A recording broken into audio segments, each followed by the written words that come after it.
السلام علیکم ورحمۃ اللہ وبرکاتہ نحمدہ ونصلی علی رسول الکریم اما بعد فاعوذ باللہ من الشیطان الرجیم بسم اللہ الرحمن الرحیم رب اشرح لی صدری ویسر لی امری واحلل عقدۃ من لسانی یفقہوا قولی ربنا زدنا علما اللہم فقہنا فی الدین اللہم انی اسألک علما نافعا وعملا متقبلا ورزقا طیبا آمین۔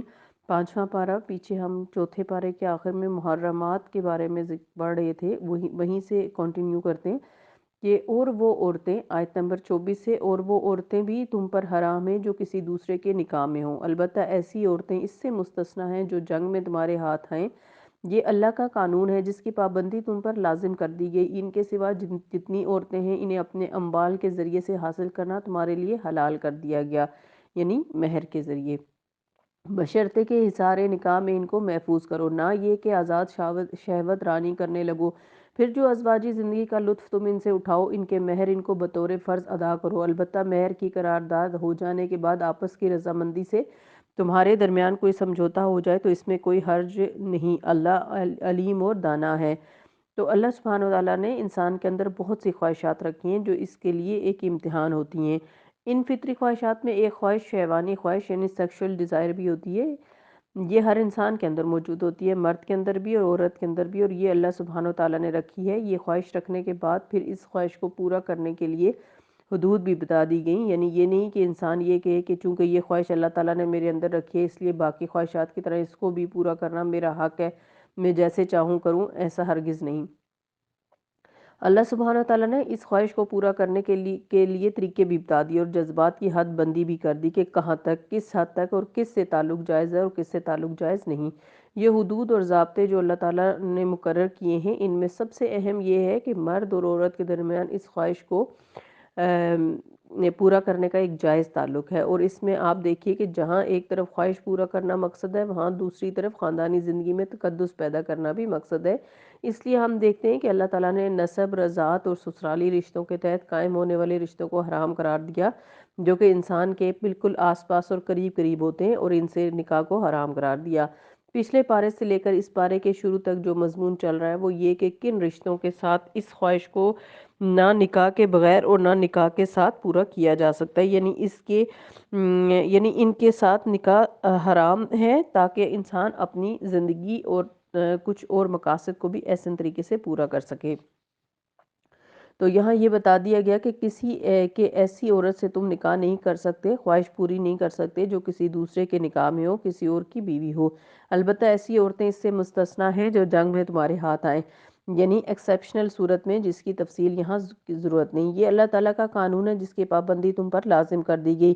اس سے یہ پتہ چلتا ہے کہ اللہ تعالیٰ کے حدود اور اس کی پابندیوں کو قبول کرنا ہم سب کے لیے بہت ضروری ہے، اور ہماری نجات، ہماری کامیابی کے لیے ان کے سوا جتنی عورتیں ہیں انہیں ہم اپنے اموال کے ذریعے سے حاصل کرنا تمہارے لیے حلال کر دیا گیا ہے، بشرطے کہ حصار نکاح میں ان کو محفوظ کرو، یعنی نکاح کے ساتھ تعلق قائم کر سکتے ہو، نکاح کے بغیر نہیں، نہ یہ کہ آزاد شہوت رانی کرنے لگو۔ پھر جو ازواجی زندگی کا لطف تم ان سے اٹھاؤ، ان کے مہر ان کو بطور فرض ادا کر دو۔ مرد اور عورت دونوں میں یہ خواہش ہوتی ہے، لیکن مرد کے اندر عورت کی نسبت یہ خواہش زیادہ ہوتی ہے۔ پھر اس خواہش کو پورا کرنے کا جو ذریعہ عورت کو بنایا گیا ہے تو اسے دوسری طرف سے کمپنسیٹ بھی کیا گیا ہے، اور مہر پھر اس کے بعد نان نفقہ کی ذمہ داری بھی مرد پر ڈال دی گئی تاکہ عورت کو صرف مال مفت سمجھ کر اس سے مزے نہ اٹھائے جائیں۔ البتہ مہر کی قرارداد ہو جانے کے بعد آپس کی رضامندی سے تمہارے درمیان کوئی سمجھوتا ہو جائے تو اس میں کوئی حرج نہیں ہے، اللہ دانا اور علیم ہے۔ اور جو شخص تم میں سے اتنی قدرت نہ رکھتا ہو کہ خاندانی مسلمان محسنات سے نکاح کر سکے، اسے چاہیے کہ تمہاری ان لونڈیوں میں سے کسی کے ساتھ نکاح کر لے جو تمہارے قبضے میں ہیں، یعنی اگر آزاد ہم پلہ عورتیں موجود نہیں اور انسان کو اپنے ایمان کے جانے کا خطرہ ہے تو پھر ایسی عورتوں سے نکاح بھی کیا جا سکتا ہے، لیکن شرط یہ ہے کہ وہ مومن ہوں اور مومنہ ہوں، اور اللہ تمہارے ایمان کا حال خوب جانتا ہے، تم سب ایک ہی گروہ کے لوگ ہو، یعنی سب ایک آدم کی اولاد ہو۔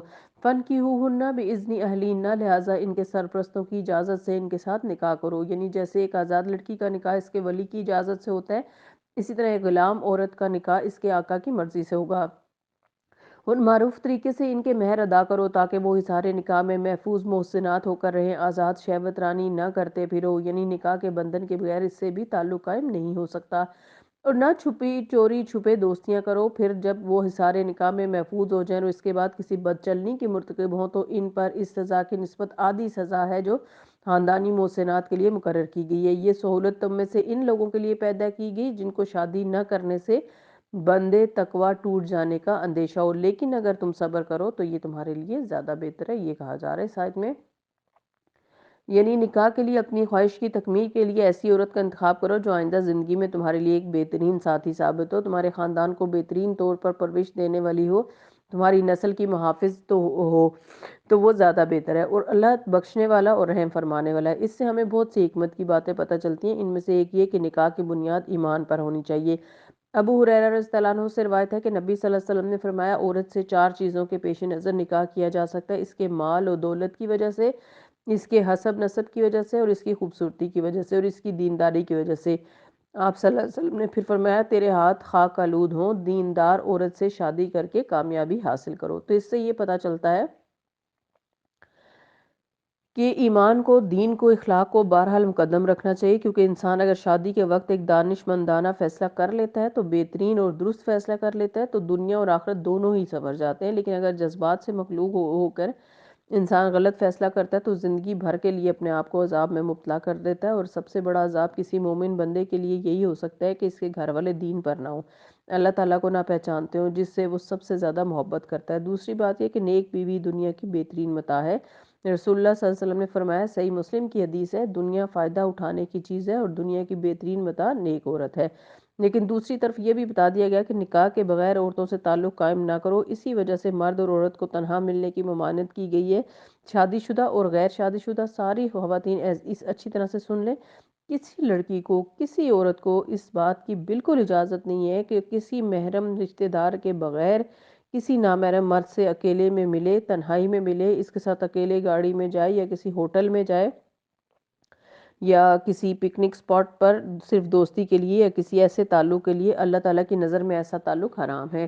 نبی صلی اللہ علیہ وسلم نے فرمایا، کوئی مرد کسی عورت کے ساتھ تنہا نہیں ہوتا مگر اس کے ساتھ تیسرا شیطان ہوتا ہے۔ یہ سنن ترمذی کی حدیث ہے، اور آج کل کے حالات سے آپ اچھے طریقے سے واقف ہیں کہ سوشل میڈیا کا دور ہے، اور کس طریقے سے سوشل میڈیا پہ دوستیاں کرنے کے بعد خواتین کی عزتیں جو ہے وہ لوٹی جاتی ہیں، ان کی تصویریں اور ویڈیوز بنا کر اپلوڈ کر کے پھر ان کو بلیک میل کر کے ان کے ذریعے سے پیسہ کمایا جاتا ہے۔ اس لیے ان حدیث کو اپنے ذہن میں رکھیے اور ہرگز کسی ایسے تعلق میں نہ پڑیں۔ نبی صلی اللہ علیہ وسلم نے فرمایا، جو اللہ اور یوم آخرت پر ایمان رکھتا ہے وہ کسی ایسی عورت کے ساتھ تنہا نہ ہو کہ اس کے اور اس عورت کے درمیان کوئی محرم موجود نہ ہو۔ یہ صحیح ترغیب و ترہیب کی حدیث ہے۔ تو یعنی بالکل اکیلے میں لوگوں کی نگاہوں سے چھپ کر تنہائی میں کسی عورت سے یا کسی مرد سے نہ ملے۔ نبی صلی اللہ علیہ وسلم نے خامدوں کی اجازت کے بغیر بیویوں سے ان کے گھروں میں گفتگو سے منع فرمایا ہے۔ یہ سلسلہ تو صحیحہ کی حدیث ہے۔ یعنی بعض اوقات ایسا ہوتا ہے کہ کوئی ضرورت کے تحت آ جاتا ہے اور شوہر کو پتہ ہوتا ہے کہ اس شخص کا دروازے تک آنا جانا ہے، یا گھر میں بعض اوقات ملازم کام کر رہے ہوتے ہیں، لیکن اگر شوہر اس چیز کو بھی ناپسند کرتا ہے کہ عورت کسی بھی مرد سے بات کرے تو عورت کو رک جانا چاہیے۔ اسی طرح کسی عورت اور مرد کو نکاح یا حرمت کے رشتے کے علاوہ آپس میں ایک دوسرے کو چھونا نہیں چاہیے، لیکن ایکسیپشنل صورت ہو سکتی ہے، جیسے ڈاکٹر مریض کو چھوتا ہے یا بیمار کو اٹھانا پڑ جاتا ہے یا ایمرجنسی میں کسی عورت کو ہاتھ لگانا پڑے تو اس کی رخصت ہے، ورنہ کسی بھی دعوت پر، کسی بھی کے کہنے پر، کسی کے بھی پیار بھرے دعوت نامے یعنی انویٹیشن پر یا نام نہاد سو کالڈ پیار میں اپنے ہاتھ کسی مرد کے ہاتھ میں نہیں دینا، کیونکہ یہ سب حرام ہے۔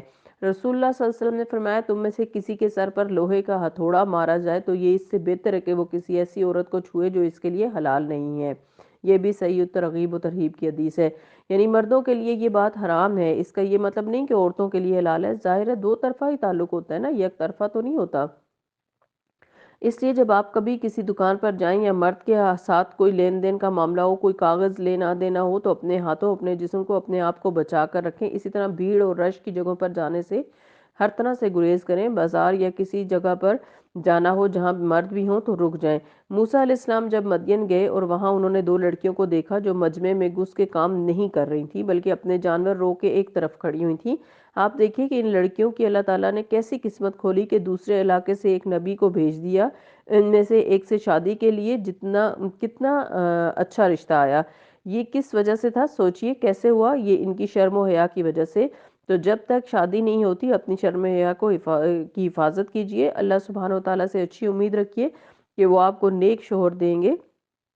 لیکن اگر آپ نے ڈنڈی ماری تو ہو سکتا ہے شوہر بھی ایسا ہی ملے جو عورتوں کے پیچھے بھاگنے والا ہو اور زندگی حرام کر دے۔ تو چونکہ یہ معاملہ بندوں کے ساتھ نہیں اللہ تعالیٰ کے ساتھ ہے، اس لیے اللہ تعالیٰ سے ڈرتی رہیے۔ کسی بھی مرد کا دل لبانے کی کوشش نہ کریں، نہ اس کو پیچھے لگانے کی، اور نہ ہی خود کسی کے پیچھے جائیں، کیونکہ اللہ تعالیٰ نے عورت کو بہت قیمتی چیز بنایا ہے۔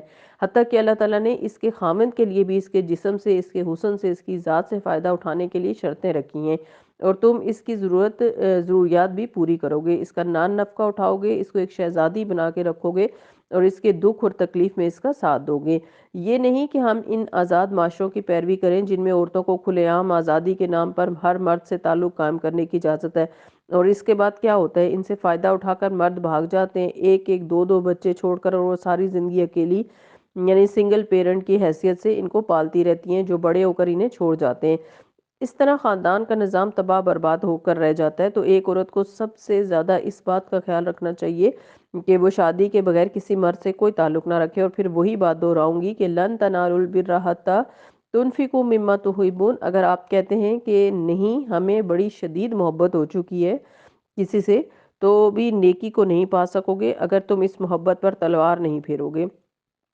ایسی محبت اسلام کی نظر میں کوئی محبت نہیں ہے، لیکن اگر کہیں کوئی ایسا تعلق جہالت لا علمی کی وجہ سے قائم ہو چکا ہے، یا تو اس کو نکاح کے رشتے میں لایا جائے یا پھر اس کو ختم کر دیا جائے، خواہ مخواہ کی دوستی نہ رکھی جائے، اور اس کے لیے جرأت مندانہ سٹیپ اٹھانا ہوگا۔ کس کی خاطر؟ اللہ کی خاطر، اور جب اللہ کی خاطر ایسا کریں گے تو اللہ تعالیٰ اس کا بہترین نعم البدل عطا کریں گے۔ یہ نہیں ہو سکتا کہ کوئی شخص اللہ تعالیٰ کی خاطر کوئی چیز چھوڑے اور اللہ تعالیٰ اس کو بہترین بدلہ نہ عطا کرے۔ جیسے روزہ انسان اللہ تعالیٰ کی خاطر رکھتا ہے تو اللہ تعالیٰ کا وعدہ ہے کہ انا اجزا بھی، میں اس کی جزا دوں گا۔ اسی طرح اگر آپ اس کے لیے یعنی اللہ تعالیٰ کی خاطر ناجائز تعلقات چھوڑیں گے تو اللہ تعالیٰ اس کی آپ کو بہترین جزا دے گا، اور اگر آپ نے نہ چھوڑا تو دنیا اور آخرت دونوں میں رسوائی کا ذریعہ بنے گا۔ تو اللہ تعالیٰ ہم سب کو ان باتوں سے محفوظ رکھے، آمین۔ آیت نمبر 26، یرید اللہ لیبین لکم ویہدیکم سنن الذین من قبلکم ویتوب علیکم واللہ علیم حکیم۔ اللہ چاہتا ہے کہ تم پر ان طریقوں کو واضح کرے اور انہی طریقوں پر تم کو چلائے جن کی پیروی تم سے پہلے گزرے ہوئے نیک لوگ کیا کرتے تھے، اور اپنی رحمت کے ساتھ تمہاری طرف متوجہ ہونے کا ارادہ رکھتا ہے، اور وہ علیم بھی ہے اور دانا بھی ہے۔ اللہ تو تم پر رحمت کے ساتھ توجہ کرنا چاہتا ہے، مگر جو لوگ خود اپنی خواہشات کی پیروی کر رہے ہیں وہ چاہتے ہیں کہ تم راہ راست سے ہٹ کر دور نکل جاؤ۔ اللہ تم پر سے پابندیوں کو ہلکا کرنا چاہتا ہے، کیونکہ انسان کمزور پیدا کیا گیا ہے۔ یا ایھا الذین آمنوا لا تأکلوا اموالکم بینکم بالباطل الا ان تکون تجارۃ عن تراض منکم ولا تقتلوا انفسکم۔ اے لوگو جو ایمان لائے ہو، ایک دوسرے کا مال باطل طریقوں سے نہ کھاؤ، لین دین ہونا چاہیے آپس کی رضامندی سے۔ یعنی ایک مسلمان کا دوسرے مسلمان پر مال حرام ہے، کوئی انسان کسی کی اجازت کے بغیر کسی کا کچھ بھی نہیں اٹھا سکتا، قطعاً نہیں لے سکتا۔ نبی صلی اللہ علیہ وسلم نے فرمایا جس نے کسی مسلمان کا ناحق ایک لقمہ بھی کھایا تو بے شک اللہ عز و جل اسے اتنا ہی جہنم کا کھانا کھلائے گا۔ جس نے کسی مسلمان کا ناحق کپڑا پہنا تو بے شک اللہ عز و جل اسے اس کے بقدر جہنم کا کپڑا پہنائے گا، اور جو کوئی کسی مسلمان کے ساتھ دکھلاوے والی جگہ پر کھڑا ہوگا تو بے شک اللہ عز و جل اسے قیامت والے دن اس کے دکھلاوے والے مقام پر کھڑا کرے گا۔ یعنی جو لوگ شہرت چاہتے ہیں اور اپنی ذات کو نمایاں کرنا چاہتے ہیں تو اللہ تعالیٰ ان کی بدنیتی کو سب کے سامنے ظاہر کر دے گا۔ تو یہاں خاص طور پر کیا فرمایا گیا کہ تم باطل طریقے سے مت کھاؤ۔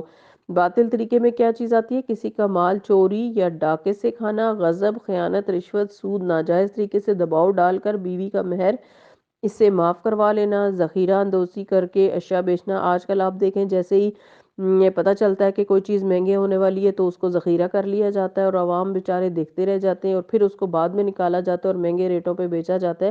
تو یہ سارے طریقے حرام ہیں، یہ تمام حرام طریقے ہیں جن سے بچنا چاہیے۔ جس طریقے کو حلال قرار دیا گیا وہ تجارت کا طریقہ ہے۔ وَلَا تَقْتُلُوا أَنفُسَكُمْ، اور اپنے آپ کو قتل نہ کرو، یعنی خودکشی نہ کرو، اسلام میں خودکشی حرام ہے۔ نبی صلی اللہ علیہ وسلم نے فرمایا تم سے پہلے لوگوں میں سے ایک آدمی کو پھوڑا نکلا، پھر جب اسے سخت تکلیف ہوئی تو اس نے ترکش سے تیر نکال کر اس پھوڑے کو چیر ڈالا۔ اور خون بند نہ ہونے کی وجہ سے وہ آدمی مر گیا تو تمہارے رب نے فرمایا کہ میں نے اس پر جنت حرام کر دی۔ یہ صحیح مسلم کی حدیث ہے، یعنی اس نے خود اپنے آپ کو مارا، اپنا آپ کو خود قتل کرنے کا عذاب کیا ہے۔ ابو ہریرہ رضی اللہ عنہ سے روایت ہے کہ رسول اللہ صلی اللہ علیہ وسلم نے فرمایا، جس نے اپنے آپ کو کسی لوہے سے قتل کیا وہ قیامت کے دن اس طرح آئے گا کہ لوہا اس کے ہاتھ میں ہوگا اور وہ اسے اپنے پیٹ پر مارتا رہے گا اور جہنم کی آگ میں ہمیشہ ہمیشہ رہے گا۔ اور جو آدمی زہر پی کر خودکشی کرے گا، اس کا زہر اس کے ہاتھ میں ہوگا اور وہ ہمیشہ ہمیشہ جہنم میں اسے پیتا رہے گا۔ یہ سنن ترمذی کی حدیث ہے۔ اس لیے خودکشی کوئی دلکش چیز نہیں، کوئی نہیں کہہ سکتا کہ ہاں بڑے مزے کی بات ہے۔ لوگ بعد میں بہت باتیں کریں گے کہ کیسا تھا وہ شخص، اور یا کوئی شہرت ہو جائے گی اور اس بنا پر انسان اپنے آپ کو مار ڈالے کہ لوگوں کی توجہ حاصل کر لے گا۔ زندگی میں اس کو کوئی توجہ نہیں دے رہا تو اس طرح مرنے سے اس کو توجہ مل جائے گی، تو یہ انتہائی ناسمجھی کی بات ہے۔ انسان کی زندگی صرف ایک بار اس کو دی جاتی ہے اور امتحان کے لیے اتنی مشکلات تو آئیں گی، اگر کوئی مشکل آ جائے تو پھر اس کا علاج خودکشی نہیں ہے، زندگی ختم کرنا نہیں، کیونکہ اب تو گھبرا کے یہ کہتے ہیں کہ مر جائیں گے، مر کے بھی چین نہ پایا تو کدھر جائیں گے۔ تو خودکشی کرنے کا مطلب یہ نہیں ہے کہ اس کے بعد انسان کو دنیا کی مشکلات سے جان چھوٹ جائے گی اور وہ چین سے بیٹھ جائے گا، بلکہ اگلی زندگی اس صورت میں اور زیادہ مشکل ہوتی ہے۔ تو آج تو خودکشی سے زندگی کا خاتمہ ہوگا، لیکن کل کیا بنے گا، کل کی سوچو، اللہ تم کو اس سے منع کرتا ہے۔ ان اللہ کانا بکم رحیمہ، کیونکہ اللہ تم پر رحم فرمانے والا ہے۔ اللہ تعالیٰ نے یہ سارے احکامات اس لیے دیے ہیں کہ وہ تم پر مہربان ہے، تم اس کی تخلیق ہو، اس نے تمہیں بنایا، اس سے بڑھ کر تمہیں پیار کرنے والا اور کون ہوگا۔ وَمَن يَفْعَلْ ذَلِكَ عُدْوَانًا وَظُلْمًا فَسَوْفَ نُصْلِيهِ نَارًا وَكَانَ ذَلِكَ عَلَى اللَّهِ يَسِيرًا، جو شخص ظلم اور زیادتی کے ساتھ ایسا کرے گا اس کو ہم ضرور آگ میں جھونکیں گے، اور یہ اللہ کے لیے کچھ مشکل نہیں۔ اور اگر تم ان بڑے بڑے گناہوں سے پرہیز کرتے رہو جن سے تمہیں منع کیا جا رہا ہے، یعنی کبیرہ گناہوں سے، تو تمہاری چھوٹی موٹی برائیوں کو ہم تمہارے حساب سے ساقط کر دیں گے اور تمہیں عزت کی جگہ داخل کریں گے۔ بڑے گناہوں سے بچنا ضروری ہے، اور بڑے گناہوں میں کیا آتا ہے؟ سب سے پہلے اللہ کے ساتھ شرک کرنا، پھر جادو کرنا، کسی کو قتل کرنا، ماں باپ کی نافرمانی کرنا، سود کی آمدنی کھانا، بیت اللہ کی بے حرمتی کرنا، ضرورت سے زائد پانی روکنا، شراب پینا، کسی کو اکبر الکبائر کہا گیا ہے جس کو، یعنی ان سب چیزوں کو، جادو کا عمل کرنا اور جادو سیکھنا سکھانا، کسی بھولی بالی مسلمان عورت پر عیب لگانا، کسی پر الزام تراشی کرنا، یہ سب بڑے گناہ ہیں۔ جھوٹ بولنا، غیبت کرنا، ان چیزوں سے اگر کوئی بچتا ہے تو چھوٹی چھوٹی لغزشیں انسان کی معاف کر دی جائیں گی۔ وَلَا تَتَمَنَّوْا مَا فَضَّلَ اللَّهُ بِهِ بَعْضَكُمْ عَلَىٰ بَعْضٍ، لِلرِّجَالِ نَصِيبٌ مِّمَّا اكْتَسَبُوا وَلِلنِّسَاءِ نَصِيبٌ مِّمَّا اكْتَسَبْنَ وَاسْأَلُوا اللَّهَ مِن فَضْلِهِ إِنَّ اللَّهَ كَانَ بِكُلِّ شَيْءٍ عَلِيمًا۔ اور جو شخص اللہ نے تم میں سے کسی کو دوسرے کے مقابلے میں زیادہ دیا ہوا ہے، جو کچھ بھی اس کی تمنا نہ کرو، جو کچھ مردوں نے کمایا اس کے مطابق اس کا حصہ، اور جو کچھ عورتوں نے کمایا اس کے مطابق اس کا حصہ ہے۔ کتنا عدل والا دین ہے۔ اللہ تعالیٰ کسی کو نمبر اس لیے زیادہ نہیں دے گا کہ وہ مرد ہے، اور کسی کی ترقی یا پروموشن اس لیے نہیں روک لے گا کہ وہ عورت ہے۔ نہیں، اللہ تعالیٰ کہ ہاں جو بھی عمل کرے گا، جو بھی کام کرے گا، اس کے مطابق اللہ تعالیٰ اس کا اجر بڑھا دے گا۔ ہاں، اللہ سے اس کے فضل کی دعا مانگتے رہو، اللہم انی اسألک من فضلک العظیم، یقیناً اللہ تعالیٰ ہم آپ سے آپ کے عظیم فضل کے طلبگار ہیں۔ یقیناً اللہ ہر چیز کا علم رکھتا ہے۔ حقیقت یہ ہے کہ مرد اور عورت دونوں مختلف چیزیں ہیں، دونوں انسان ہیں، لیکن دونوں کے درمیان فرق ہے۔ کس طرح؟ کیسا؟ صلاحیتوں کا بھی فرق ہے، طاقت کا بھی، قدرتوں کا بھی، استعداد کا بھی، اور یہ اللہ تعالیٰ کا ایک اٹل فیصلہ ہے، اس کو ہم بدل نہیں سکتے۔ اس لیے عورت کی خوبی عورت بننے میں ہی ہے، اور عورت کی خوبی مرد بننے میں نہیں ہو سکتی۔ عقل مند انسان وہ ہوتا ہے جو اپنا مقام، اپنی اصل حیثیت پہچان کر وہی کام کرتا ہے جس کے وہ لائق ہوتا ہے، ان چیزوں میں ہاتھ نہیں ڈالتا جو اس کے کرنے کے نہ ہوں۔ وہ غیر صنفی کام کر کے اپنے آپ کو ذلیل نہیں کرتا۔ اسلام میں مرد اور عورت کے درمیان کوئی کمپٹیشن نہیں رکھا گیا سوائے نیکیوں کے، کہ کون نیکیوں میں آگے بڑھتا ہے۔ اگر عورت نیک ہے تو مرد سے آگے بڑھ سکتی ہے۔ مثلا حضرت آسیہ علیہ السلام جنتی عورتوں کی سردار ہیں، اور اس کا شوہر فرعون جہنمیوں کا سردار ہے۔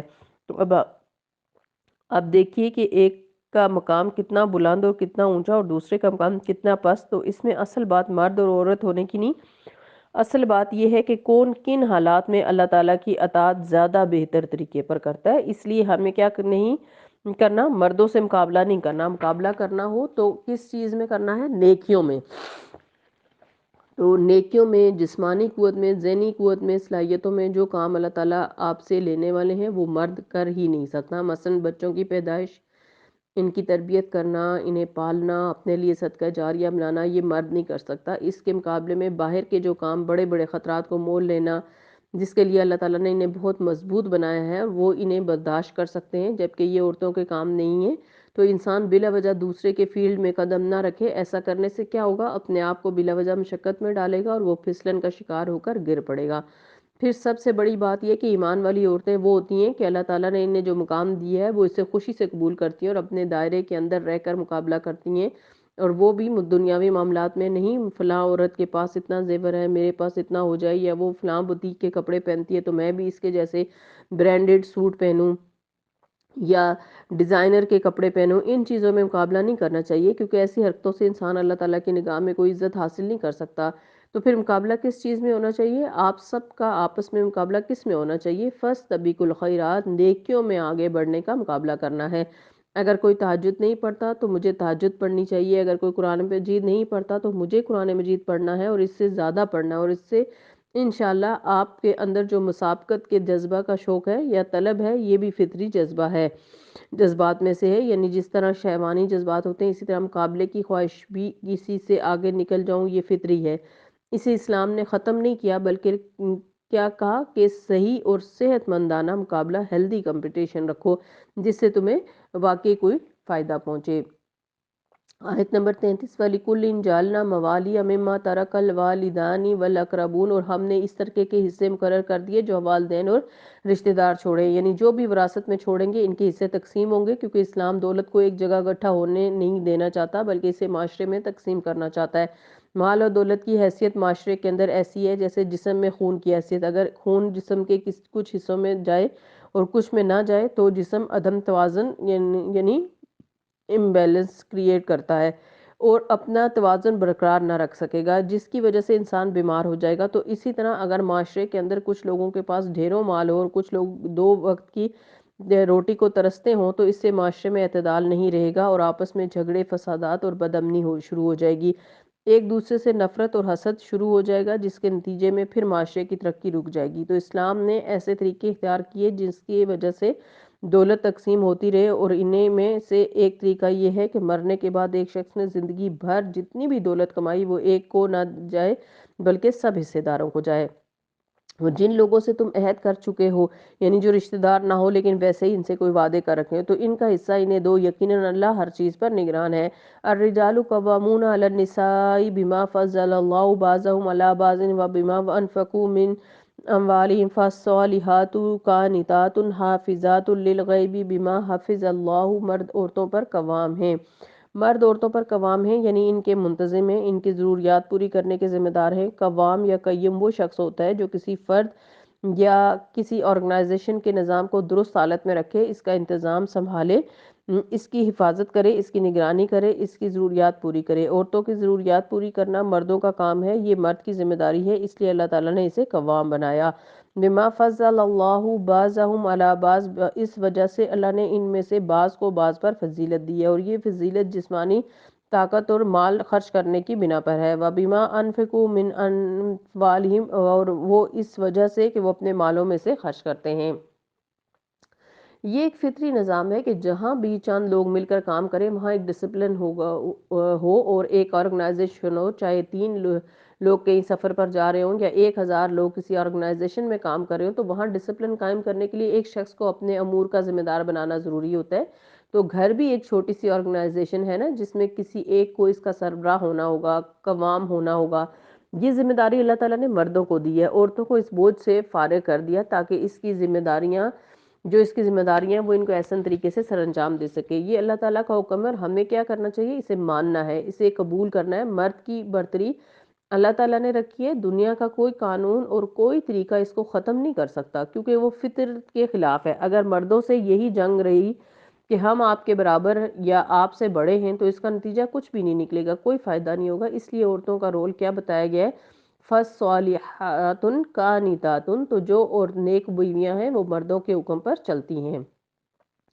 نیک عورتیں فرما بردار ہوتی ہیں، وہ مرد کی برتری کو تسلیم کرتی ہیں، مرد کے اس حکم کو مانتی ہیں جو اللہ تعالیٰ کی مرضی کے مطابق ہو۔ اگر وہ اللہ تعالیٰ کی مرضی کے خلاف کچھ کہہ رہا ہو تو پھر اس سلسلے میں یہ بات نہیں کہی گئی۔ گھریلو زندگی کے جو معاملات ہیں اس میں الٹیمیٹ فیصلہ مرد کو دے دیا گیا ہے، اور اس کی ایک وجہ یہ بھی ہے کہ بچے پالنے کے لیے عورت کو جذبات کی زیادہ ضرورت تھی۔ عورتوں کو مردوں کے مقابلے میں غصہ بھی جلدی آتا ہے، محبت بھی زیادہ کرتی ہیں، ہمدرد بھی زیادہ ہوتی ہیں، جذباتی بھی ہوتی ہیں، اور بعض اوقات جلد باز بھی ہوتی ہیں۔ تو ایسی صورت میں کچھ فیصلے ایسے ہوتے ہیں جو ان سب چیزوں سے بالا تر ہو کر کرنے پڑتے ہیں، اور اس کی صلاحیت پھر عورت میں فطری طور پر نہیں ہوتی، اور یہ بات اس کا عیب نہیں ہے۔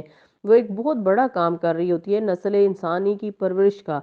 اسے فارغ کر دیا گیا کہ تم اپنے گھر اور اپنے بچوں میں اپنا وقت لگاؤ اور انہیں اپنے آخرت کے لیے سرمایہ بناؤ، اور باقی کام دوسرے پر ڈال دو۔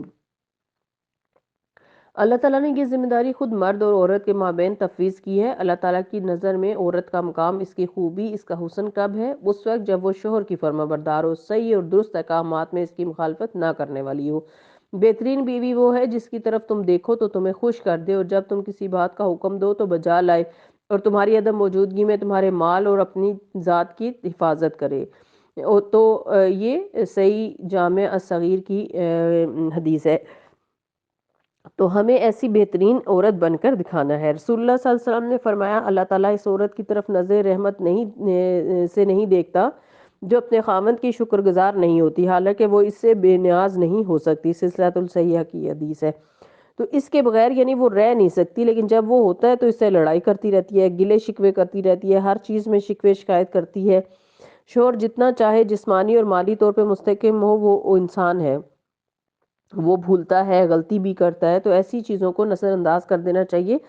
اس کے احسانات ہمیشہ نگاہ میں رکھیں کہ کتنے ہیں اور اس کی غلطیاں کتنی ہیں، اور اگر وہ برابر ہوں تو بھی شکر گزار رہیں، اور اگر اس کی نیکیاں اور احسانات زیادہ ہوں اور غلطیاں کم ہوں تو غلطیوں کی بنا پر اس کی ناشکری نہیں کریں۔ آپ نے اپنے شوہر کو تھینک یو بولنا ہے، آج آپ نے ضرور یہ کام کرنا ہے۔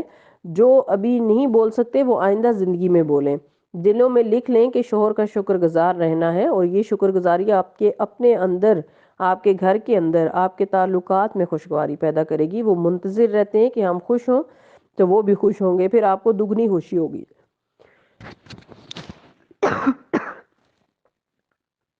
یوں خوشیوں کا سلسلہ انشاءاللہ بڑھتا چلا جائے گا۔ اسماء بنت زید انصاریہ کہتی ہیں کہ ایک مرتبہ نبی صلی اللہ علیہ وسلم میرے پاس سے گزرے، میں اپنی ہم عمر لڑکیوں کے پاس بیٹھی تھی، آپ نے ہمیں سلام کیا اور فرمایا کہ احسان کرنے والوں کی ناشکری کرنے سے اپنے آپ کو بچا۔ میں نے عرض کیا یا رسول اللہ، احسان کرنے والوں کی ناشکری سے کیا مراد ہے؟ نبی صلی اللہ علیہ وسلم نے فرمایا ہو سکتا ہے تم میں سے کوئی عورت اپنے ماں باپ کے یہاں عرصہ دراز تک بے شوہر زندگی گزارتی ہے، پھر اللہ تعالیٰ اسے شوہر عطا فرما دے اور اس کے ذریعے اسے اولاد بھی عطا فرما دے، اور پھر وہ کسی دن غصے میں آ کر ناشکری کرے اور یوں کہہ دے کہ میں نے تجھ سے کسی خیر کو نہیں دیکھا۔ یہ سلسلۃ الصحیحہ کی حدیث ہے۔ اس لیے شوہر کی نافرمانی سے بچنے کو کہا گیا، اس کی ناشکری کو ناپسند کیا گیا، ہر حال میں شکر گزار رہنا چاہیے۔ رسول اللہ صلی اللہ علیہ وسلم نے فرمایا میں نے عورتوں کی اکثریت کو جہنم میں دیکھا اور اس کی دو وجوہات بتائیں، ایک زبان کا غلط استعمال اور دوسرا شوہروں کی ناشکری۔ تو شکر گزاری صرف اس وقت ہو سکتی ہے جب آپ پلس پوائنٹ دیکھیں، مثبت چیزیں دیکھیں۔ تو اب یہ آپ کا کام ہے کہ آپ اس میں سے کیا ڈھونڈتی ہیں، ان کے عیب ڈھونڈتے ہیں یا ان کی خوبیاں ڈھونڈتے ہیں، اور یہ نہیں کہ آپ ایک دن خوبیاں ڈھونڈیں گے تو سب کچھ ٹھیک ہو جائے گا، اور وہ جو ان کی کمزوریاں ہیں وہ زندگی میں ان کے ساتھ ہی رہیں گے۔ انہیں برداشت کرنے کا طریقہ سیکھ لیں، جیسے لوڈ شیڈنگ ہماری زندگی کا حصہ بنی ہوئی ہے، ہم نے کیا کیا، اس سے نپٹنا سیکھ لیا، بندوبست کر لیا، یو پی ایس لگوا لیے، جنریٹرز وغیرہ لگا لیے، اور اس کا مالی بوجھ برداشت ہم کرنے لگے۔ تو اسی طرح آپ جو ہے جب آپ کے سامنے اندھیرے کا ہوتا ہے آپ کا سامنا، تو ہمیں اس اندھیرے سے نپٹنا ہوتا ہے، اس کے لیے ہم کبھی موم بتی آن کرتے ہیں، کبھی موبائل کی لائٹ آن کر لیتے ہیں، لیکن کیا ہے کہ غصہ آنے کے باوجود ہم کچھ کر نہیں سکتے، ہم اس کا آلٹرنیٹ ڈھونڈنا پڑتا ہے۔ اسی طرح جو لوگ زبان کنٹرول کر جاتے ہیں وہ بڑے بڑے مسائل سے بچ جاتے ہیں، اور جو زبان کھول دیتے ہیں، فائر کھول دیتے ہیں دشمن پر، پھر وہ بھی جوابی فائر کا شکار ہو جاتے ہیں۔ تو اس لیے اپنے آپ کو کنٹرول کرنا ہے۔ فَالصَّالِحَاتُ قَانِتَاتٌ حَافِظَاتٌ لِلْغَیْبِ بِمَا حَفِظَ اللَّهُ، پس جو صالح عورتیں ہیں وہ اطاعت شار ہوتی ہیں، مردوں کے پیچھے اللہ کی حفاظت اور نگرانی میں ان کے حقوق کی حفاظت کرتی ہیں، اور جب تمہیں عورتوں سے سرکشی کا اندیشہ ہو انہیں سمجھاؤ، خوابگاہوں میں ان سے علیحدہ ہو اور مارو۔ 3 طریقے بتائے گئے ہیں، یعنی پہلے تو انہیں اچھے طریقے سے سمجھاؤ، اگر وہ نہیں سمجھتی تو کچھ عرصے کے لیے ان سے بیڈ روم الگ کر لو، اگر پھر بھی کوئی اثر نہیں ہوتا تو پھر ہلکی مار، لیکن ایسی مار نہیں جس سے ان کا حلیہ بگڑ جائے۔ ابن عباس رضی اللہ عنہ نے بتایا کہ اس سے مراد جیسے ایک مسواک ہوتی ہے، اور پھر جسم کے نازک حصے یعنی چہرے پر مارنے سے منع کیا گیا۔ عورت کو رائے راست پر لانے کے لیے مردوں کو طریقے بتائے ہیں اللہ تعالیٰ نے، اور یہ اللہ تعالیٰ نے بتائے ہیں، انہوں نے خود نہیں گھڑے، اس لیے ناراض نہیں ہونا چاہیے۔ اس آیت پر ناراض ہونے کا مطلب یہ ہے کہ ہم اللہ تعالیٰ سے ناراض ہیں، ہم اللہ تعالیٰ سے بالکل ناراض نہیں، ہم موقع ہی نہیں دیں گے اللہ تعالیٰ کو ناراض کرنے کا۔ پھر اگر وہ تمہاری متی ہو جائیں تو خام خواہ ان پر دست درازی کے لیے بہانے تلاش نہ کرو، یقین رکھو کہ اللہ موجود ہے جو بڑا اور بالاتر ہے۔ اور اگر تم لوگوں کو میاں اور بیوی کے تعلقات بگڑ جانے کا اندیشہ ہو تو ایک حکم مرد کے اور رشتہ داروں میں سے اور ایک عورت کے رشتہ داروں میں سے مقرر کرو، وہ دونوں اصلاح چاہیں گے تو اللہ ان کے درمیان موافقت پیدا کر دے گا، اور اللہ سب کچھ جانتا اور باخبر ہے۔ پھر آپ دیکھیے اللہ تعالیٰ نے کس طرح خاندانی زندگی کے لیے حدود و قیود رکھی ہیں، شرعی ضابطے بنائے ہیں جن کا تقریباً ہر آیت میں ذکر ہو رہا ہے۔ تو آج کے پارے کا موضوع تھیم کیا ہے؟ شرعی ضابطے۔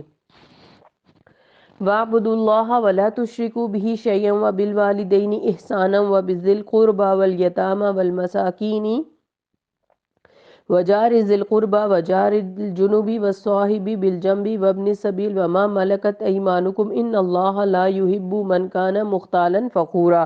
اور تم سب اللہ کی بندگی کرو اور اس کے ساتھ کسی کو شریک نہ بناؤ، ماں باپ کے ساتھ نیک برتاؤ کرو، قرابت داروں اور مسکینوں کے ساتھ حسن سلوک سے پیش آؤ، اور پڑوسی رشتہ دار سے، اجنبی ہمسائے سے، پہلو کے ساتھی سے، مسافر سے اور ان لونڈی غلاموں سے جو تمہارے قبضے میں ہیں سب سے احسان کا معاملہ رکھو۔ تو یہاں حقوق العباد کی ادائیگی کے لیے شرعی ضابطے بتائے جا رہے ہیں۔ سب کے ساتھ اچھا کرو، احسان کرنا ہوتا ہے، جب کوئی اچھا نہ بھی کرے تو بھی اس سے اچھا سلوک کرو۔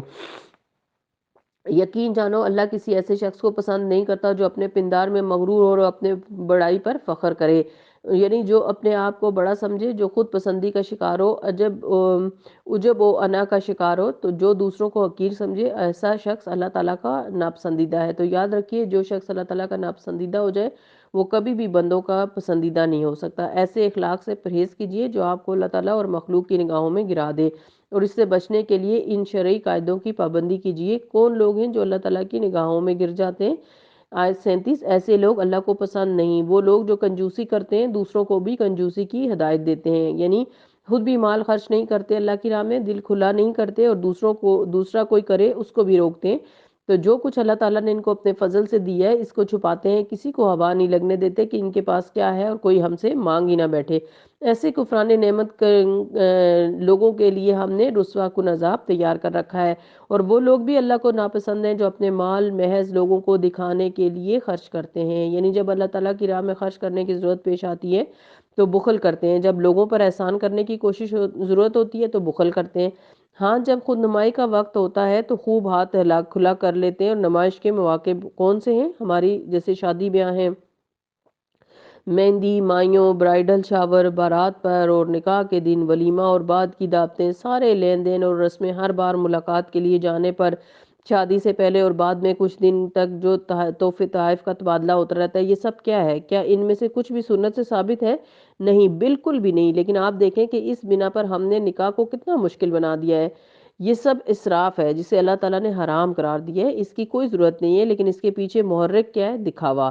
تو وہ لوگ جو لوگوں کو دکھانے کے لیے مال خرچ کرتے ہیں تاکہ لوگ واہ واہ کریں، کتنی زبردست شادی کی اور اس سال کی بہترین شادی قرار پائی، اور لوگوں کی واہ واہ ہوتی چلی گئی، مگر کب تک؟ چند دنوں میں ایک اور دوسرے شادی اس سے بھی بڑھ کر سامنے آ جائے گی، اور پچھلی جس کی بڑی واہ واہ ہوئی تھی وہ بھول جاتے ہیں لوگ نا، تو کیا فائدہ ایسے کام کرنے کا؟ دور جہالت میں بھی لوگ ایسی ہی باتوں پر مال خرچ کرتے تھے، اور آج کے جدید دور جہالت میں بھی لوگ دکھاوے کے لیے خوب مال خرچ کرتے ہیں۔ اس کے برعکس کسی غریب بچے کی اسکول کی فیس کا مسئلہ ہو، یا اسکولوں کی حالت درست کروانے کی بات ہو، یا سڑکوں کی حالت ٹھیک کرنی ہو، یا ٹیکس دینے کا مسئلہ ہو، تو کسی کے پاس پیسے نہیں ہوتے۔ اس لیے ہمیں اس چیز کو ختم کرنا ہے، اور یہ عورتیں ہی کر سکتی ہیں، مرد کبھی نہیں کر سکتے۔ یہ شادی فلاں ہوٹل میں ہونی چاہیے، یا اتنا سونا ضرور ڈالنا چاہیے، نہیں، یہ سب عورتوں کی پڑھائی ہوئی پٹیاں ہوتی ہیں جسے بیچارے مرد مجبور ہو کر چلتے رہتے ہیں۔ اس لیے آپ ایک سٹینڈ لیں اور پھر اس پر عمل کریں کہ کسی بھی شخص کی دینداری کا ثبوت اس سے ملتا ہے کہ وہ شادی کے موقع پر کیا کرتا ہے، اس وقت کے خرچ کرنے کی رفتار کیا ہے، نیکی اور فی سبیل اللہ اور غریبوں، مسکینوں اور یتیموں اور بیواؤں اور خاندان کے لوگوں پر خرچ کرنے کی ہماری کیا رفتار ہوتی ہے، اس میں وہ دائیں اور بائیں، آگے اور پیچھے، دن اور رات کتنا خرچ کرتا ہے، تو اس کے مقابلے میں اس کے شادی بیاہ کے طور طریقے کیسے ہوتے ہیں۔ یاد رکھیے اللہ تعالیٰ کا حکم ہے یہ، دین میں پورے کے پورے داخل ہو جاؤ۔ بہت سے لوگ نماز، روزہ، حج، زکوٰۃ کی پابندی کرتے ہیں، لیکن جو ہی شادی کا موقع آتا ہے ساری دینداری بھول جاتے ہیں اور ہر چیز میں نمائش اور دکھاوا سامنے آنے لگتا ہے، اور بے پردگی بھی اس کا ایک بڑا حصہ ہے۔ یعنی اچھی خاصی پردہ کرنے والی وہ خواتین کو دیکھا ہے کہ وہ شادیوں میں سارا پردہ اتار کے ایک سائڈ پہ رکھ دیتی ہیں، پارلروں سے جا کے تیار ہوتی ہیں اور اپنا حلیہ بگاڑ کر، یعنی وہ سوچتی ہیں کہ وہ بہت خوبصورت لگ رہی ہیں، لیکن یہ سب چیزیں کیا ہیں؟ اللہ تعالیٰ کی نافرمانی ہے۔ اور پھر عام طور پر بھی غریبوں کو مال دیتے وقت دکھاوا نہیں کرنا چاہیے، جو شرک خفی ہے، یا جس شرک سے منع کیا گیا وہ شرک خفی ہے، یعنی ریاکاری۔ شرک خفی یہ ہے کہ انسان کسی دوسرے انسان کو دیکھ کر عمل کرے، یعنی وہ سامنے ہے اسے اچھا کام کرتے دیکھ کر نیک سمجھا جائے گا۔ یہ صحیح جامعہ صغیر کی حدیث ہے۔ یعنی ویسے کچھ نہیں دینے والے تھے، لیکن جب یہ دیکھے کہ کوئی دیکھ رہا ہے شاباش دے گا، تو اچھی تعریف نظروں سے دیکھے گا تو زیادہ دے، اور اگر کوئی شکریہ ادا کر دے تو اور زیادہ دینے لگے، اور اگر کوئی شکریہ ادا نہ کرے تو جو نیکی کر رہا ہے اس سے بھی باز آ جائے۔ تو یاد رکھیے وَقَلْبُ مُتَوَجٌّ إِلَى اللَّهِ ہونا چاہیے۔ اگر دل اللہ کی طرف متوجہ نہیں تو کیا ہوگا؟ قیامت کے دن اللہ تعالیٰ سب کے سامنے پول کھول دے گا۔ رسول اللہ صلی اللہ علیہ وسلم نے فرمایا جو شہرت کا طالب ہو اللہ تعالیٰ اس کی بدنیتی قیامت کے دن سب کو سنا دے گا۔ اسی طرح جو کوئی لوگوں کو دکھانے کے لیے نیک کام کرے گا اللہ تعالیٰ بھی قیامت کے دن اس کو سب لوگوں کو دکھلا دے گا۔ صحیح بخاری کی حدیث ہے۔ اللہ تعالیٰ بتا دے گا کہ یہ اس کے عمل ہیں جو اس نے دکھاوے کی خاطر کیے تھے، اللہ تعالیٰ کی خاطر نہیں کیے تھے۔ اس لیے اس چیز کی بہت زیادہ کوشش کرنی چاہیے کہ کسی بھی نیک عمل میں خصوصاً مال خرچ کرتے وقت دکھاوا نہ ہو۔ یہ بھی شرعی قاعدوں میں سے جو اللہ تعالیٰ نے ہمارے لیے مقرر کیا ہے۔ اور وہ لوگ بھی اللہ کو ناپسند ہیں جو اپنے مال محض لوگوں کو دکھانے کے لیے خرچ کرتے ہیں اور در حقیقت نہ اللہ پر ایمان رکھتے ہیں نہ روز آخرت پر۔ سچ یہ ہے کہ شیطان جس کا رفیق ہوا اسے بہت ہی بری رفاقت پیش آئی، کیونکہ یہ سب کچھ وہ شیطان کے کہنے پہ کرتے ہیں، شیطان کو خوش کرنے کے لیے کر رہے ہوتے ہیں، اللہ تعالیٰ کی خوشی کے لیے نہیں کر رہے ہوتے۔ آخر ان لوگوں پر کیا آفت آ جاتی ہے اگر یہ اللہ اور روز آخرت پر ایمان رکھتے اور جو کچھ اللہ نے دیا ہے اس میں سے خرچ کرتے۔ اگر یہ ایسا کرتے تو اللہ سے ان کی نیکی کا حال چھپا نہ رہتا، یعنی اگر اللہ نے دیکھ لیا تو کافی نہیں۔ اللہ کسی پر ذرہ برابر بھی ظلم نہیں کرتا، اگر کوئی ایک نیکی کرے تو اللہ اسے دو چند کرتا ہے اور اپنی طرف سے بڑا اجر عطا کرتا ہے۔ اس بات پر بھی آپ غور کریں کہ جب ہم لوگوں کو دکھانے کے لیے خرچ کرتے ہیں تو لوگ ہمیں کیا دیتے ہیں۔ اگر میں یہ بتاؤں کہ آج صبح میں نے یہ اور یہ خرچ کیا، آپ سب سے مجھے کیا ملے گا، تو کیا اللہ تعالیٰ کو بتا دینا کافی نہیں ہے کہ اللہ تعالیٰ کو تو پتہ ہی ہوتا ہے کہ جو کچھ بھی کر رہے ہوتے ہیں ساری دنیا سے 7 پردوں میں بھی چھپا کر کوئی کام کریں تو اس کو تو پتہ چل جاتا ہے، اور وہ کیا کرتا ہے اس کو کئی گنا بڑھا چڑھا کر دیتا ہے۔ ان اللہ لا یظلم مثقال ذرۃ، ایک ذرے کا بھی ظلم اللہ تعالیٰ نہیں کرتا۔ وان تک حسنۃ، ایک ذرہ جتنی نیکی، ایک ڈاٹ جتنی نیکی بھی اللہ ہماری ضائع نہیں کرتا۔ یضاعفھا، اسے بڑھا چڑھا کر دیتا ہے۔ ویؤتی من لدنہ اجرا عظیما، اور وہ اپنے پاس سے اجر عظیم عطا کرتا ہے۔ تو یہ آیت مجھے اکثر رلا دیتی ہے کہ اتنا بڑا مہربان ہے ہمارا رب کہ ایک ذرے پر اپنے خزانے میں سے اجر عظیم عطا کرتا ہے، پھر ہم اس کی راہ میں نہ دیں، اس کو خوش کرنے کے لیے نہ دیں۔ جب ہم اپنی کوئی محبوب چیز اس کی خوشی کے لیے دیں گے تو پھر وہ کتنا گنا بڑھا کر دے گا وہی چیز، اس کا انسان اندازہ بھی نہیں کر سکتا۔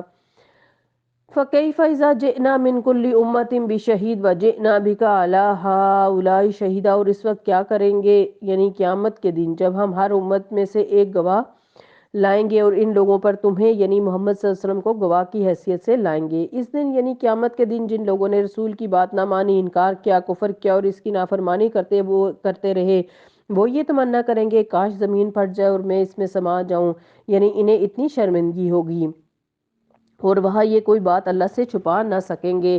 یا ایھا الذین آمنوا لا تقربوا الصلاۃ وانتم سکارا، اے لوگو جو ایمان لائے ہو جب تم نشے کی حالت میں ہو تو نماز کی طرف نہ جاؤ۔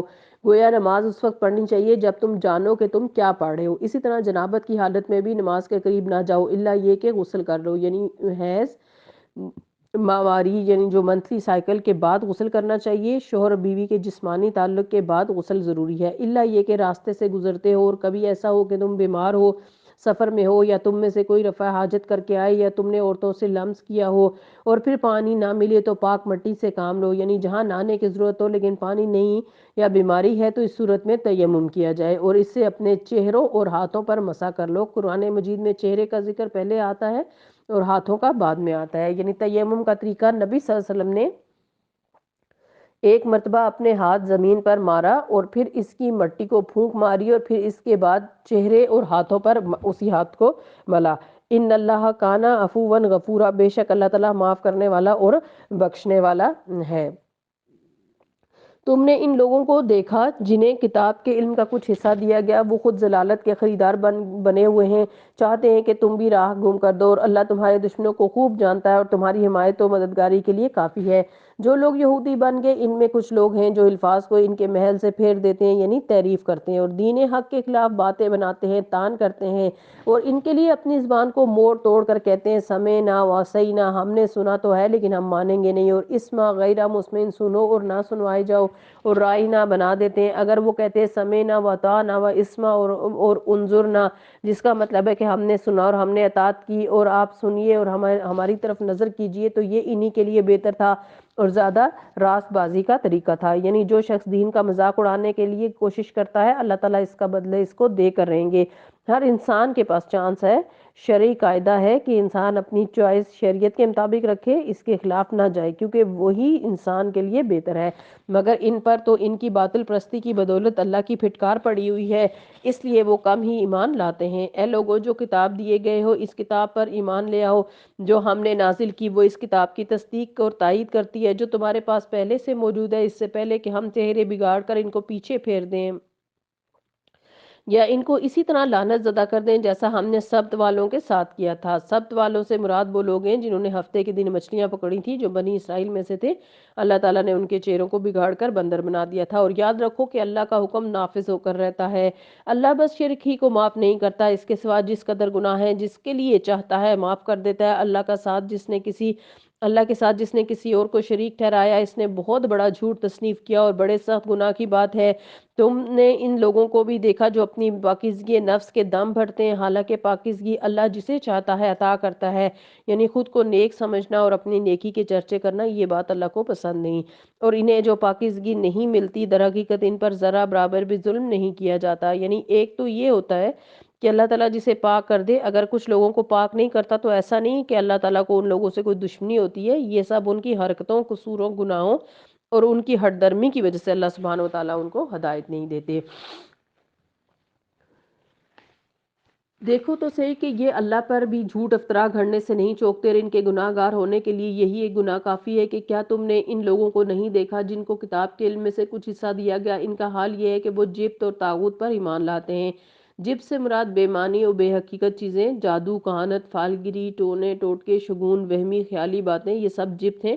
یعنی اللہ تعالیٰ نے انہیں بھی کتاب دی تھی اور یہ اللہ تعالیٰ کی کتاب چھوڑ کر جادو ٹونے کے پیچھے پڑ گئے اور طاغوت کو مانتے ہیں، یعنی ان لوگوں کی بات مانتے ہیں جو انہیں اللہ تعالیٰ کی راہ سے ہٹاتے ہیں، اور کافروں کے متعلق کہتے ہیں کہ ایمان لانے والوں سے تو یہی زیادہ سیدھے راستے پر ہے۔ ایسے ہی لوگ ہیں جن پر اللہ نے لعنت کی اور جن پر اللہ لعنت کر دے، پھر تم اس کا کوئی مددگار نہیں پاؤ گے۔ کیا حکومت میں ان کا کوئی حصہ ہے؟ اگر ایسا ہوتا تو یہ دوسروں کو کوئی پھوٹی کوڑی نہ دیتے، پھر کیا یہ دوسروں سے اس لیے حسد کرتے ہیں کہ اللہ نے انہیں اپنے فضل سے نواز دیا؟ اگر یہ بات ہے تو انہیں معلوم ہو ہم نے ابراہیم علیہ السلام کی اولاد کو کتاب اور حکمت کی عطا کی اور ملک عظیم بخش دیا، مگر ان میں سے کوئی اس پر ایمان لایا اور کوئی اس سے منہ موڑ گیا، اور منہ موڑنے والوں کے لیے تو جہنم کی بھڑکتی آگ ہی کافی ہے۔ جن لوگوں نے ہماری آیات کو ماننے سے انکار کر دیا یقیناً ہم انہیں آگ میں جھونکیں گے۔ تو جو اللہ تعالیٰ کی آیات نہ مانیں، شرعی حدود کی پابندی نہ کریں، اللہ تعالیٰ کے دیے ہوئے قاعدوں اور ضابطوں کو اہمیت نہ دیں، ان کا انجام کیا ہوگا؟ انہیں ہم یقیناً آگ میں جھونکیں گے، جب ان کے بدن کی کھال گل جائے گی اس کی جگہ دوسری کھال دے دیں گے۔ استغفر اللہ۔ یک کے بعد دیگرے، ایک کے بعد ایک کھال بدلی جائے گی ان کی، تاکہ وہ خوب عذاب کا مزہ چکھیں۔ اللہ بڑی قدرت رکھتا ہے اور اپنے فیصلوں کو عمل میں لانے کی حکمت خوب جانتا ہے۔ والذین آمنوا وعملوا الصالحات، اور جن لوگوں نے ہماری آیات کو مان لیا اور نیک عمل کیے، ان کو ہم ایسے باغوں میں داخل کریں گے جن کے نیچے نہریں بہتی ہوں گی، جہاں وہ ہمیشہ ہمیشہ رہیں گے۔ ان کو پاکیزہ بیویاں ملیں گی اور ہم انہیں گھنی چھاؤں میں رکھیں گے۔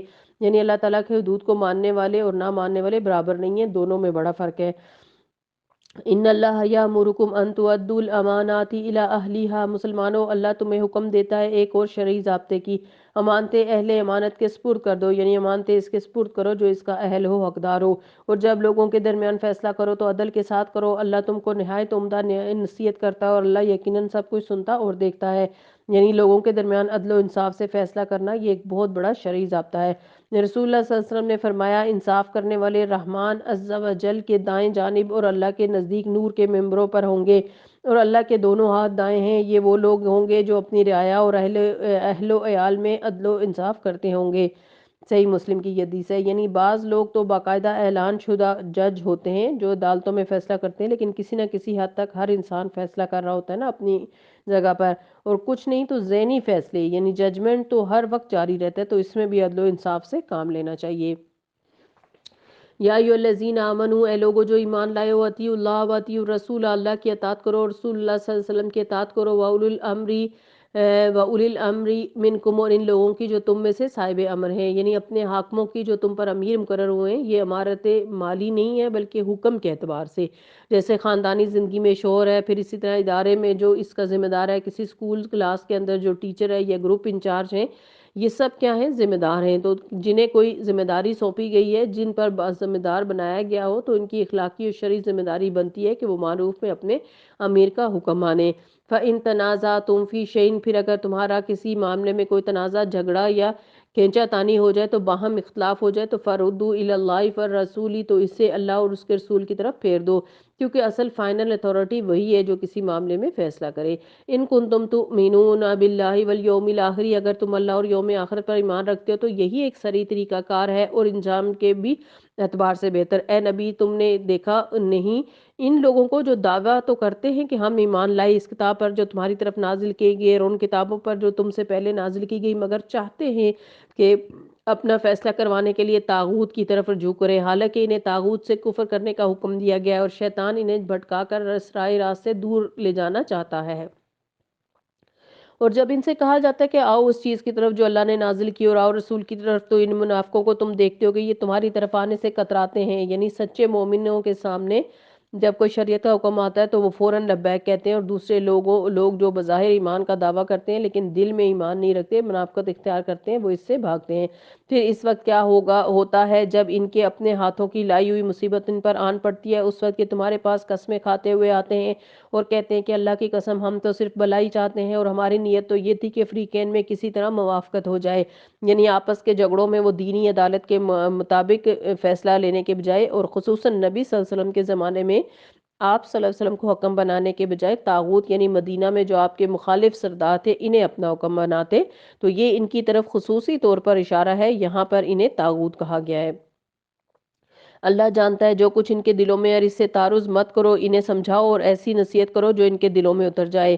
اس سے بھی کیا پتہ چلتا ہے کہ ایک اور شرعی قاعدہ کیا ہے کہ جب کوئی غلط کام کرے تو اسے چھوڑ نہ دو بلکہ اسے نصیحت کرو، سمجھاؤ، کیونکہ بعض اوقات ہم یہ کہتے ہیں کہ ہم نے بتا دیا، یہ نہیں مانتے، نہ مانیں، اس کا دل چاہے کرے، کیونکہ ہم آج کل کے قاعدوں کے تحت جیتے ہیں کہ میری زندگی ہے، آخر کو تم بھگتو گے، جو تمہارا دل چاہے کرو، یہ نہیں ہو سکتا، چھوڑا نہیں جا سکتا، جب تک انسان کا بس چلے، صحیح بات بتاتے رہنا چاہیے۔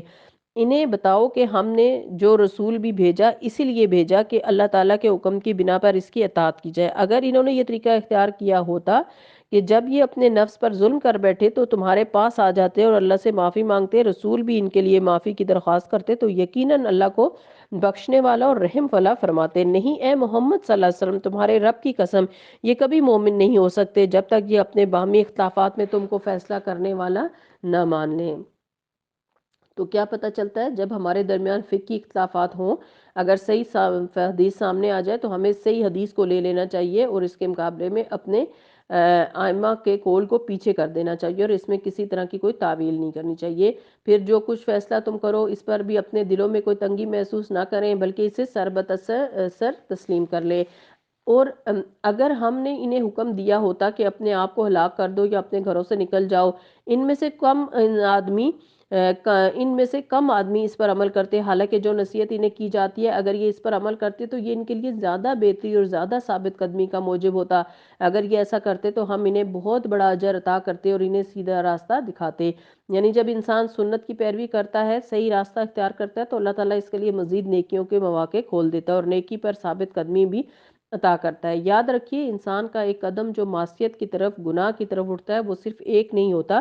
بعض اوقات ایک غلط قدم غلط جگہ پر پڑ جائے تو نتیجہ یہ ہوتا ہے کہ عام زندگی سے مثالیں لے لیں، جب ہم چل رہے ہوتے ہیں، صحیح صحیح چل رہے ہوتے ہیں تو کیا ہمیں چوٹ لگتی ہے؟ لیکن اگر پاؤں مڑ جائے تو کیا ہوتا ہے؟ موچ آ جاتی ہے۔ پھر کیا ہوتا ہے؟ بھاگ سکتے ہیں نہ دوڑ سکتے ہیں، ہو سکتا ہے کہ آپ بے ساکھیوں پر آ جائیں۔ بالکل یہی حال ہے جب ہم اللہ تعالیٰ کے راستے پر چل رہے ہوتے ہیں تو ایک کے بعد ایک نیکی کا دروازہ کھلتا چلا جاتا ہے اور ہم اس راستے سے دوڑنے لگتے ہیں اور ایک کے بعد ایک نیکی ہمارے لیے ثابت قدمی کا ذریعہ بنتی ہے۔ لیکن جب چلتے چلتے نفس کی خواہش میں کسی بھی شریعت کے قاعدے کی مخالفت کرتے ہوئے غلط قدم اٹھا لیتے ہیں تو وہ ایک قدم نہیں ہوتا، جیسے ایک رونگ کال کہاں تک پہنچا دیتی ہے نا انسان کو یعنی بعض کیسز میں دیکھا گیا ہے کہ لڑکیاں کبیرہ گناہوں تک کا ارتکاب کر بیٹھتی ہیں صرف ایک رونگ کال کی وجہ سے۔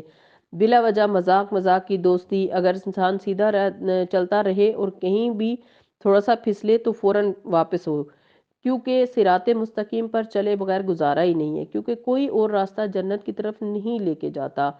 یہ دا اونلی اور ون وے ہے جس کو چھوڑا نہیں جا سکتا۔ اگر اس کو چھوڑ دیا، نفس کی خواہش یا شیطان کے ورگلانے یا لوگوں کے پریشر میں آ کر غلط راستہ اختیار کیا تو جو دین کا کام کیا وہ بھی ضائع ہو جائے گا اور سیدھے راستے پر چلنا اور زیادہ مشکل ہو جائے گا، کیونکہ انسان اپنے آپ سے اور لوگوں سے بھی شرمندہ ہو جاتا ہے اور پھر بعض اوقات ڈھیٹ بھی ہو جاتا ہے کہ اتنا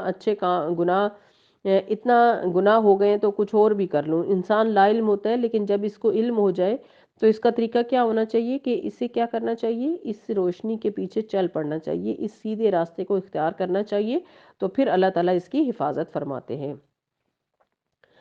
اور جب یہ ایسا کرتے یعنی اللہ کے راستے پر چلتے، اس پر ثابت قدمی اختیار کرتے تو ہم انہیں بہت بڑا اجر کر دیتے، یعنی اجر عظیم بھی ملتا۔ اور یہ ہر وقت انسان کی اپنی نفس سے ایک جنگ ہو رہی ہوتی ہے نا، اللہ تعالیٰ کے راستے پر چلنے کے لیے خود کو ہمیں آمادہ کرنا ہوتا ہے اور ضرور ہم انہیں سیدھا راستہ دکھاتے ہیں۔ اور جو اللہ اور اس کے رسول کی اطاعت کرے فَأُولَٰئِکَ مَعَ الَّذِينَ أَنْعَمَ اللَّهُ عَلَيْهِمْ، یہ ان لوگوں کے ساتھ ہوگا جن پر اللہ نے انعام فرمایا، یعنی انبیاء، صدیقین، شہداء اور صالحین۔ کیسے اچھے ہیں یہ دوست جو کسی کو میسر آئیں۔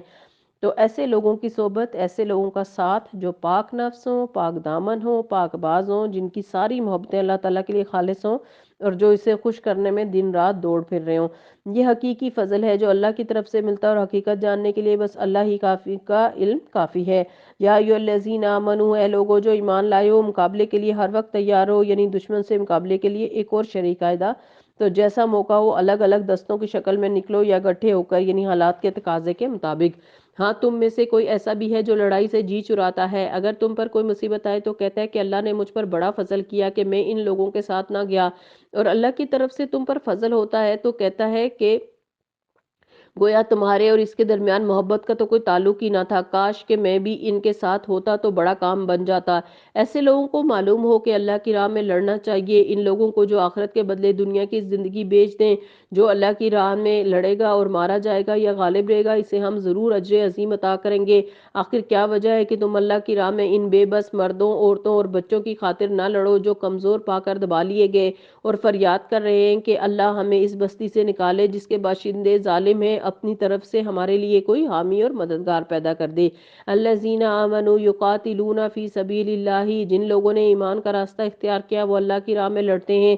والذین کفروا یقاتلون فی سبیل الطاغوت، اور جنہوں نے کفر کا راستہ اختیار کیا وہ طاغوت کے راستے میں لڑتے ہیں، یعنی ان کا مقصد شیطان کو خوش کرنا ہوتا ہے یا صرف دنیا کے وقتی مفاد کی خاطر باطل قوتوں کے لیے اعلی کار بننا ہوتا ہے۔ بس شیطان کے ساتھ لڑو اور یقین جانو کہ شیطان کی چالیں حقیقت میں نہایت ہی کمزور ہیں، یعنی اہل ایمان جب ایمان کا ثبوت دیتے ہیں تو شیطان کا کچھ زور نہیں چلتا اور وہ آپ کو پھر پھسلا نہیں سکتا۔